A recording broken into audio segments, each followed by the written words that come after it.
Hi friends, time 4:30 అవుతుంది పొద్దున్నే. మెల్లగా ఇక్కడ ఎన్ఆర్ఐ హాస్పిటల్కి అయితే వచ్చాం. ఎందుకంటే మామూలుగా డయాలసిస్ ఉంది మా డాడీకి, డయాలసిస్ చేపిద్దామని వచ్చాం. అలా తిరుగుతూ ఉన్నా, ఎవ్వరు లేరు హాస్పిటల్లో. అయితే బోర్ పడుతుందని అలా తిరుగుతూ ఉన్నా.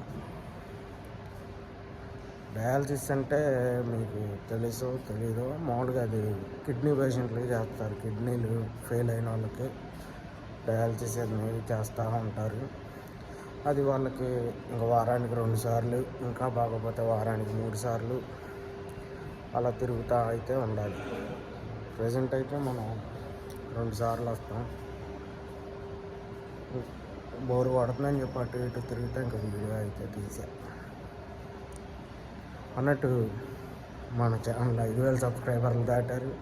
దాని గురించి వీడియో కూడా తీసాను. అయితే చాలా తొందరగానే రీచ్ అయ్యాం.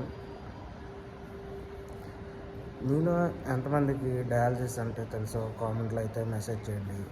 అలాగే మన ఛానల్ని లైక్ చేయండి, షేర్ చేయండి, సబ్స్క్రైబ్ చేయండి.